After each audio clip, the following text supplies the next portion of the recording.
اهلا بيكم في اكلات ووصفات. هو ممكن يكون عندي صدر فرخه، هعمله شاورما او زي الشاورما كده، حاجه بتبقى في البيت عادي، ممكن تسميها شاورما زي ما تسميه. هي حاجه انت موجوده عندك في البيت عايزه تستغليها. عندي صدر فرخه قطعته صغير خالص.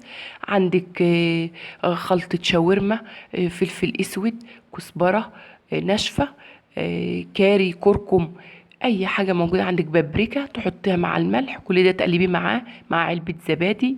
لو في برتقانية تعصرها عليها بيخلي طعم الفراخ حلو البرتقان، او ليمونة.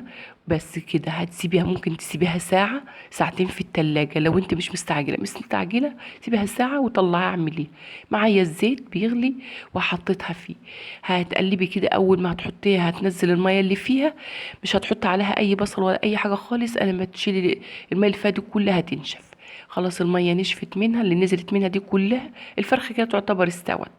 معايا بصل مقطعه جوانح، وفلفل الوان احمر اخضر اصفر. هحط الفلفل الاصفر وبعد كده الفلفل الاحمر والاخضر، هنقلبه. بتحبي التوم عليها؟ التوم بيخلي طعمها جميل، انا حطيت عليها شويه توم. شويه توم كده فرماهم وحطوهم عليه، بيخلي طعمها حلو. احنا مش هنحط ملح، مش هنحط اي توابل، عشان كل ده احنا حاطينه في الاول علشان خاطر ما تبقاش حادقه. ممكن يبقى عندي بواقي فراخ في التلاجة من اللي هي المستوية، أقطعها وأعملها بنفس الطريقة دي.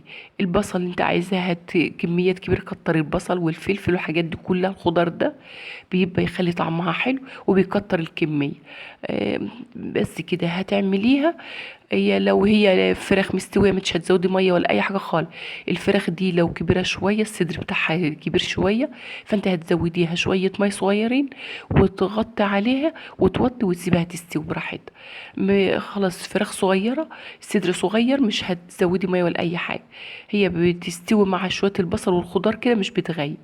هتحط شوية عليها شوية كاتشب، هي في العيش في السندوتشات، أي عيش عندك هتحط عليها شوية كاتشب، بابريكيو، أي حاجة بيخلي طعمها حلو. سندوتشات خفيفة وما كلفتش وما خدتش أي وقت، عملتها في بيتك.